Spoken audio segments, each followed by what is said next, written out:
নি, কোথায় তুমি? খিদে পেয়েছে খুব, ভাত খেতে দাও।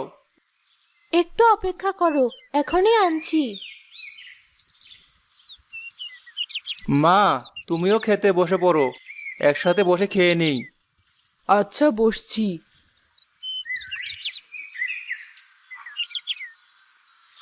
এই নাও তোমার ভাত আর তরকারি। তরকারি বলতে কি শুধু ডাল আর আলু ভর্তা? আর কি কিছু নেই? আর কি থাকবে? কবে থেকে বাজার করো না, কোনো খেয়াল আছে? এখন দিনকাল ভালো না, সারাদিন বাইরে ঘুরেও কোনো কাজ পাই না। এতে আমার কি দোষ বলো? হয়েছে, যা দিয়েছি তাই খেয়ে আমাকে উদ্ধার করো। আলু ভর্তা এত জাল কেন? আর ডালেও লবণ কম হয়েছে দেখছি। আমি তো আর সারাদিন ঘরেই ছিলাম, আমাকে বললেই আমি না হয় রাখতাম। তুমি নিজের কাজ করো গিয়ে, আমার কাজ তোমাকে করতে হবে না। দুজনে যদি ঘরে বসে রান্না বান্নার কাজ শুরু করে দেই, তাহলে টাকা রোজগার করবে কে? বৌমা, তুমি তো জানোই আমার ছেলে অনেক ভালো রাঁধতে পারে, আর তরকারি ভালো না হলেও সহজে খেতে পারে না, তাই বলেছে আর কি। ওরে, ভালো রান্নার গুণ দিয়ে তো কোনো লাভ নেই মা, সংসার তো আমাকে সামলাতে হবে। আপনি ওকে ওর কাজ মনোযোগ দিয়ে করতে বলুন, তাতে আমাদের সবার লাভ। আচ্ছা, আমরা যদি গ্রামে একটা ভাতের হোটেল নিই তাহলে কেমন হয়? কিন্তু ভাতের বড় একটা হোটেল তো আছে আমাদের গ্রামে, ওই হোটেল বাদ দিয়ে আমাদের হোটেলে কে খেতে আসবে? মা, ওই হোটেলে সব খাবারের দাম বেশি, আর রান্নাও তেমন ভালো না, তাই মানুষজন বাধ্য হয়ে ওই হোটেলে খাবার খায়। আমাদের হোটেলে আমরাই রান্না করব, আবার আমরাই খাবার পরিবেশন করব কম দামে। মানুষ এখানে নিশ্চিত আসবে।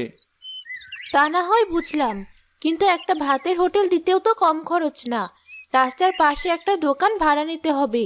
বড় বড় পাতিল, ডেকচি, থালা বাসন, তরি তরকারি, মাছ মাংস, মশলা, আরো কত কি কিনতে হবে। এত টাকা কোথায় পাবো আমরা?